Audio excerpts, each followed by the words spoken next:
Everyone likes a 2D Mario game, so I wonder why they didn't bother to follow up Super Mario World for 33 years.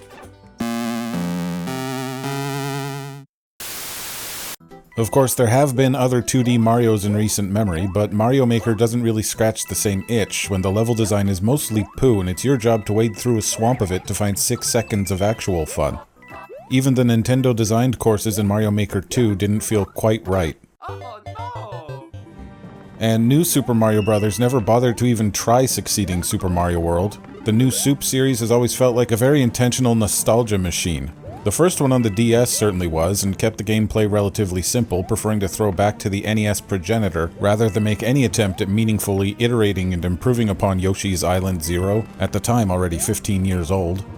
The back-to-basics approach of NSMB1 was to its credit in that moment, but as it turned into a series of 4 games, it just started to feel like a big load of nothing. Just some more levels, which is fine enough, but it always sort of felt like 2D Mario had been laid to rest, and all Nintendo had left for us was some kind of memorialization, like when rock bands and artists get old and stop writing new music, but set off on biannual reunion tours or take Vegas residencies.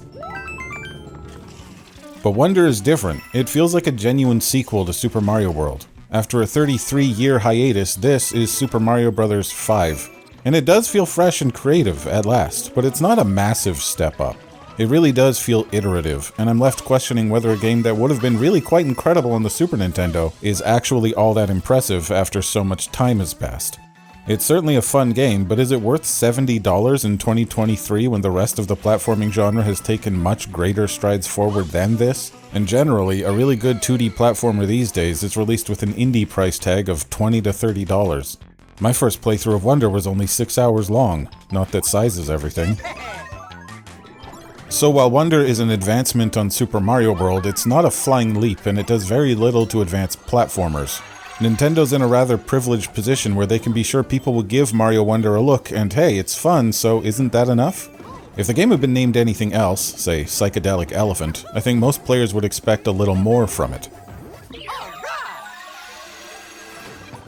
Any new platformer has to do more than this to justify its existence, just to get your attention, shouting, "Hey, look, I've got Metroidvania elements and perhaps roguelike tendencies," with 40 hours of game ahead of you to get the easy ending and then probably hundreds more for 100% completion. Don't worry, we'll double the content later with free DLC. By contrast, Mario Wonder's few hours of what is ultimately fairly basic platforming looks a little stingy. It is replayable though, if you want. You can try playing it over again, but this time using different badges. Some badges are designed specifically to provide a unique challenge, which is to say they make the game a little worse, and if you're really bored and can't afford new games, that's good.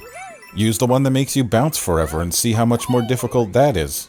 But there's no reward for doing it, and at the end of the day it's kind of like playing Super Mario World with self-imposed challenges, like never collecting any power-ups or restarting the game if you touch a coin. Technically that adds replayability, but most people aren't going to bother with it. Still good that it's there. The badges are a mixed bag, and really there are only 2 for me that seem to be consistently good options. The one that lets you jump higher, and the one that lets you jump further. Sure, there's a badge to let you start every level with a mushroom, but on the rare occasion that you do start a level as a piddly little Mariolet, you're going to be thrown a power-up within 6 seconds anyway, so what's the point? There's a badge that enables you to charge up a big jump by squatting for a second, like in Super Mario Bros. 2, but being that we've already mentioned the badge that lets you jump higher without having an awkward squat, what's the point? Most of the badges seem to fall into the category of, well, I guess that could be good if... I guess the Dolphin badge could be good if you can tell in advance the level's going to be mostly underwater. I guess the Luigi Physics badge could be good if you think it's good when things are bad. But Nintendo doesn't have to innovate with Mario. If they had literally just done another new Soup game, I'm sure it would have sold millions of copies, so all credit due for at least bothering to change Mario's model a bit this time, with a little animation where he reaches back to grab his cap upon entering a pipe. That's a AAA budget right there. But I mean it when I say Nintendo doesn't have to innovate here. Other games might need to find a gimmick or an angle to get your attention, but there's just something kinda nice about Mario being Mario. There probably should be one franchise that sticks with the fundamentals and just keeps doing it really well. And Mario Wonder does it really well. Throughout the whole game, the levels are a little easy, but not so trivial as not to offer any satisfaction. It's fun, and there's a special world for those of you looking for a real challenge, much like in Super Mario World. Those levels are all very simple and focus on one particular idea, and they're great for how few of them there are. I think there are two big differences in the level design here compared to past entries, and both are kind of necessary side grades that will speak a little more to modern audiences. Firstly, the levels are just a little bit more elaborate, by which I mean you don't necessarily want to run through them on your first go, chain bouncing off of everything and grabbing trails of coins in satisfying leaps, like a pro speedrunner. Here, you'd rather slow down, quite a bit actually, to explore and experiment with things. Mechanics ask you to wait right there a moment, and might even punish you for trying to rush through on the first beat. Maybe it's the design of 3D Mario games leaking into the 2D space?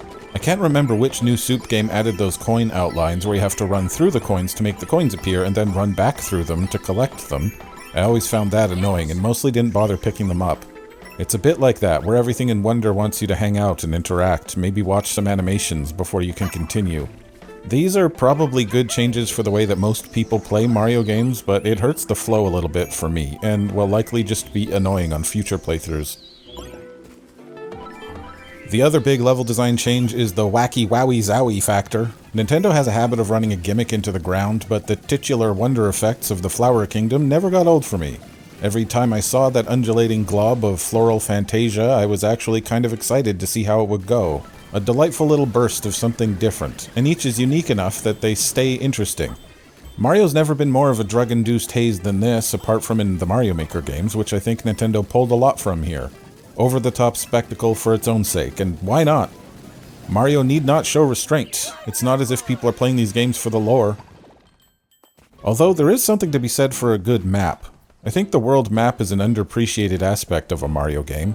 It doesn't seem like it should actually be all that important, and Nintendo would seem to agree with how little effort they've put into them since 1990. But actually, New Super Mario Bros. U had a pretty good world map too, and Wonder's map is at least as good as that. Even though I just said that nobody plays these games for the lore, you know, a world that feels even a little bit like a cohesive place with some tiny semblance of a story adds something, maybe a lot. And I know when I was a kid, I was in love with the mysterious realms of Super Mario Bros. 3 and World. And hand in hand with that, it's really never been more of a kid's game.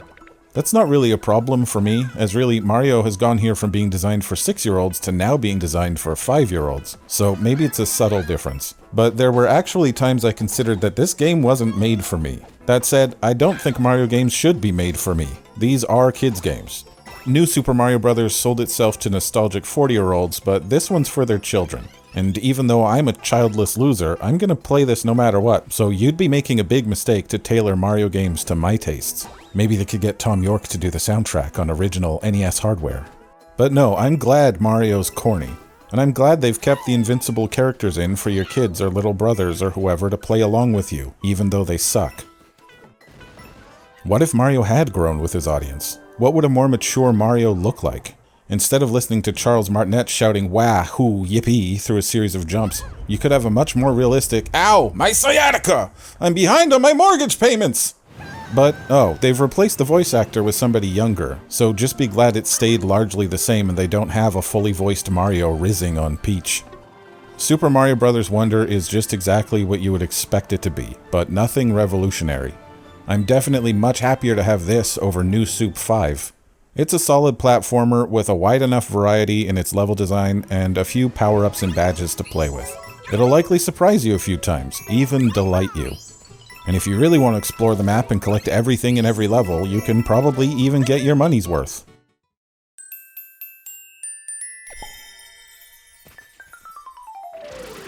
Some sort of a next step in 2D platformers? It is not. And 10 out of 10 ratings and calls for Game of the Year are a bit much. It's only good, and better than the new Soup series by now, which is all it had to be to impress the Nintendo fanboys. For everyone else, Celeste is still the best 2D platformer by leaps and bounds. But you should play Wonder anyway if you already have a Switch. Have you picked up Wonder yet? Let me know what you've thought of it so far in the comments. You can like the video if you liked it, and subscribe to the channel for more. Thanks for watching, and I'll see you guys next time.